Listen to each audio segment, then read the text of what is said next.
നമ്മൾ ഡിസ്കസ് ചെയ്യാൻ പോകുന്നത് നഴ്സിങ്ങിനെ പറ്റിയും നഴ്സിങ്ങിന് വേണ്ട എലിജിബിലിറ്റി ക്രൈറ്റീരിയ പറ്റിയാണ്.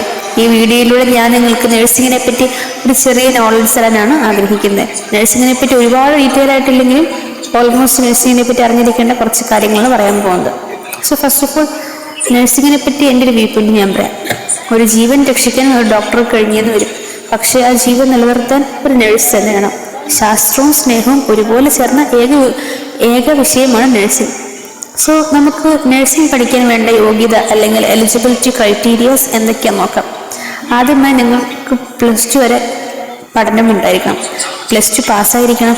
+2ൽ നിങ്ങൾ CBSE, ICSE അല്ലെങ്കിൽ സ്റ്റേറ്റ് ബോർഡാണോ പഠിച്ചത്, ഏതാണെങ്കിലും പ്രശ്നമില്ല, പക്ഷേ പാസ്സായിരിക്കണം. അതുമാത്രവുമല്ല, നിങ്ങൾ +2ൽ ചൂസ് ചെയ്തത് സയൻസ് ആയിരിക്കണം. അതിൽ ഫിസിക്സ്, കെമിസ്ട്രി, ബയോളജി തുടങ്ങിയ സബ്ജക്റ്റും ഉണ്ടായിരിക്കണം. ഇപ്പോൾ നിങ്ങൾ സയൻസ് അല്ല ചൂസ് ചെയ്തത്, പകരം വേറെ ഏതെങ്കിലും ഒരു കോഴ്സ്, അതായത് MBSW അങ്ങനെ ഏതെങ്കിലുമൊക്കെ ആണെങ്കിലും അതിൽ ഫിസിക്സ്, കെമിസ്ട്രി, ബയോളജി കമ്പൽസറി ആയിട്ട് ഉണ്ടായിരിക്കണം. ഇംഗ്ലീഷ് കൂടെ ഉണ്ടെങ്കിൽ അത് നിങ്ങളുടെ ബാക്കിയുള്ള ഫർദർ പഠിത്തത്തിനെ സഹായിച്ചിരിക്കും. മാർക്ക് കുറഞ്ഞത് 45% തൊട്ട് 50% വരെ വേണം. അതിൽ കൂടിയ പ്രശ്നമില്ല, പക്ഷെ കുറയരുത്. ഏജ് ലിമിറ്റ് നോക്കുകയാണെങ്കിൽ ഡിസംബർ 31 17 കഴിഞ്ഞിരിക്കണം, അല്ലെങ്കിൽ പൂർത്തിയായിരിക്കണം.